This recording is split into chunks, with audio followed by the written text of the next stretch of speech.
భాషలు పురాణాలను బేస్ చేసుకుని వందల కోట్లు కొలగొట్టేస్తున్నాయి. కానీ టాలీవుడ్ మాత్రం మైథాలజీ వైపు మాట వరుసకైనా చూడట్లేదు.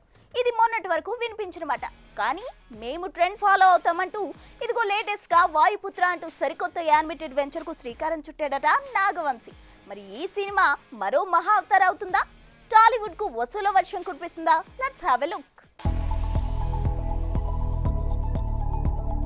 మహావతార్ స్టార్ కాస్ట్ లేకుండా వచ్చిన ఈ యానిమేటెడ్ సినిమా బాక్స్ ఆఫీస్ వద్ద చేసిన రచ్చ అంతా ఇంత కాదు.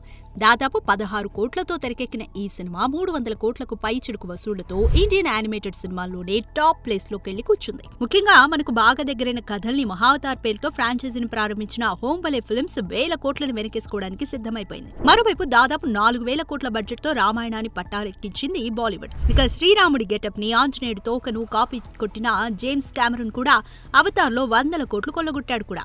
ఇలా వారు వీరు అన్న తేడా లేకుండా అన్ని భాషలు పురాణ ఇతిహాసాల్ని సిల్వర్ స్క్రీన్ పైకి తెరకెక్కిస్తుంటే మాకు మైథాలజీకి చాలా దూరం అంటూ అటువైపు చూడడం కూడా మానేశారు మన మేకర్స్. పరభాషల్లో వస్తుంటే చూసి కాసులు కురిపించడమే తప్ప ఆ జానర్లో సినిమాలు తీసే సాహసమే చేయలేకపోయారు. అయితే మహావతార్ మాయో మరేంటో తెలియదు కానీ మెల్లిగా మైథాలజీ పైకి వెళ్లినట్టే కనిపిస్తుంది. తండేల్తో సక్సెస్ కొట్టి సూర్యతో సినిమా చేస్తానంటూ ఆశపడ్డ చందు మొండేటి అవేవి కాదంటూ వాయుపుత్ర తీస్తున్నానంటూ సరికొత్త అప్డేట్ ఇచ్చాడు. మన చరిత్ర యొక్క ఆత్మ నుంచి, మన ఇతిహాసాల పుటల్లో నుంచి పుట్టిన ఒక గొప్ప లెజెండ్ కథతో వస్తోంది వాయుపుత్ర. కేవలం సినిమానే కాదు, ఇది పవిత్ర దృశ్య కావ్యం. పాన్ ఇండియా రేంజ్ లో వస్తోందంటూ అనౌన్స్మెంట్ వదిలింది సితారా ఎంటర్టైన్మెంట్స్. దీంతో కమర్షియల్ గా కాసులు కురిపించలేకపోతున్న మన టాలీవుడ్ కి ఇక మైథాలజీ దిక్క అన్న కామెంట్స్ వినిపిస్తున్నాయి. చూడాలి ముందు ముందు ఇదే పాటలో ఇంకెంతమంది బారులు తీర్తారో.